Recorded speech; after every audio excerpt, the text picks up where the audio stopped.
नमस्कार मित्रांनो, रॉयल मराठी यूट्यूबवर आपल्या सर्वांचं स्वागत आहे. विद्यार्थी मित्रांनो, भारतीय नौदलात IT अधिकारी बनण्याची सुवर्णसंधी आलेली असून या संदर्भातील सविस्तर जाहिरात आपण आजच्या व्हिडिओमध्ये पाहणार आहोत. तर मित्रांनो बघा, भारतीय नौदलाने ही जाहिरात काढली असून यासाठी आपण 16 मे 2026 ते 1 जून 2026च्या दरम्यान अर्ज करू शकता. 27 जानेवारी 2027 पासून आपल्याला इथं प्रशिक्षण जे आहे आपलं ते चालू होणार आहे. तर माहिती काय बघा, संगणक, माहिती तंत्रज्ञान किंवा सायबर सिक्युरिटी या क्षेत्रातील जर आपल्याला पदवी असेल तर भारतीय नौदलात शॉर्ट सर्व्हिस कमिशनच्या अंतर्गत आपल्याला सर्व्हिस करण्याची सुवर्णसंधी भेटणार आहे. यासाठी विशेष म्हणजे महिला व अविवाहित महिला किंवा पुरुष अविवाहित जर असतील ते फक्त अर्ज करू शकतात. त्यानंतर आपल्याला इंडियामधील आपल्याला केरला इथे जी इंडियन नेव्हीचा बेस आहे तिथं आपल्याला सर्व्हिस करण्याची सुवर्णसंधी भेटणार आहे. एकूण जागा किती आहेत तर 15 जागा आहेत. पुरुष व महिला अर्ज करू शकतात. वयोमर्यादा काय आहे? आपला जन्म 1 जानेवारी 2002 ते 1 जुलै 2007च्या दरम्यान झालेला असावा. सर्वात प्रथम आपल्याला 56,100 व इतर भत्ते असा पगारसुद्धा मिळणार आहे. सेवेचा कालावधी टोटल 10 वर्ष प्लस 4 वर्ष असा ठेवण्यात आलेला आहे. शैक्षणिक पात्रता काय आहे? खालीलपैकी कोणत्या एका पदवीमध्ये आपल्याकडे 60% गुण असणं आवश्यक आहे. त्याचबरोबर 10वी आणि 12वीमध्ये इंग्रजी या विषयामध्ये 60% गुणासह आपण उत्तीर्ण असणं सुद्धा आवश्यक आहे. ह्या सर्व पदवी यापैकी कोणती एक पदवी जर आपल्याला असेल तर आपण अर्ज करायचा आहे.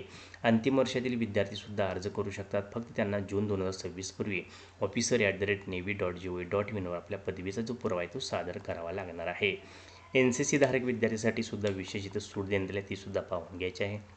निवड प्रक्रिया कशी आहे बघा, सर्वात प्रथम आपण अर्ज व शॉर्टलिस्टिंग होणार आहे. नंतर SSBचा इंटरव्ह्यू होणार आहे, वैद्यकीय तपासणी होणार आहे, मेरिट लिस्ट व निवड होणार आहे. त्यानुसार सेवेच्या अटी काय आहेत बघा, निवड झालेल्या अधिकाऱ्यांना प्रारंभी 10 वर्ष शॉर्ट सर्व्हिस कमिशनमध्ये घेतलं जाणार आहे. सेवा आवश्यकता, कामगिरी व वैद्यकीय पात्रतेनुसार जास्तीत जास्त 4 वर्ष आपल्याला सेवा वाढवून मिळणार आहे. 14 वर्षाच्या पुढे सेवा वाढवता येणार नाही याची नोंद घ्यायचं आहे. प्रशिक्षण नंतर कालावधी कसा आहे बघा, प्रशिक्षण पूर्ण केल्यानंतर आपल्याला लेफ्टनंट या पदावर घेतलं जाणार आहे. त्यानंतर आपल्याला केरलामधील इथं 6 आठवड्याचा जो प्रशिक्षण कालावधी तो सुद्धा आपल्याला पूर्ण करायचा आहे, याची नोंद घ्यायचा आहे. महत्त्वाची अट आहे, प्रशिक्षणाच्या दरम्यान जर अविवाहित उमेदवार पात्र राहणार आहेत, प्रशिक्षण काळात जर आपण विवाह केला असेल तर आपल्याला सेवेतून किंवा काढण्यात येणार आहे, याची नोंद घ्यायचा आहे.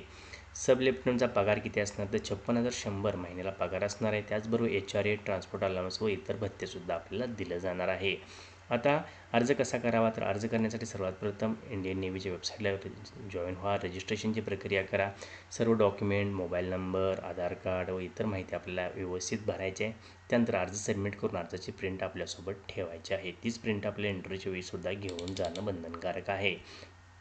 एका उमेदवाराने एकापेक्षा जास्त अर्ज करू नये असे सुद्धा सांगण्यात आले आहे. आवश्यक कागदपत्र काय आहेत बघा, आधार कार्ड, 10वी 12वी गुणपत्रक, पदवी आणि इतर जे आपले डॉक्युमेंट असणारे शैक्षणिक सेमिस्टरचे ते सुद्धा नेणं आवश्यक आहे. त्याचबरोबर NCC सर्टिफिकेट, पासपोर्ट आकाराचे फोटे, बँक पासबुक व इतर जी माहिती आहे आपल्याला तीसुद्धा आपण यावेळी देणं बंधनकारक असणार आहे.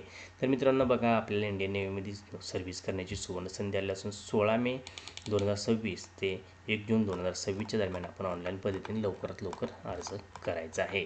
अधिक माहितीसाठी इंडियन नेव्हीच्या वेबसाईटला व्हिजिट करा आणि व्हिडिओ आवडला असल्यास लाईक, शेअर, सबस्क्राईब करायला विसरू नका. जय हिंद, जय महाराष्ट्र.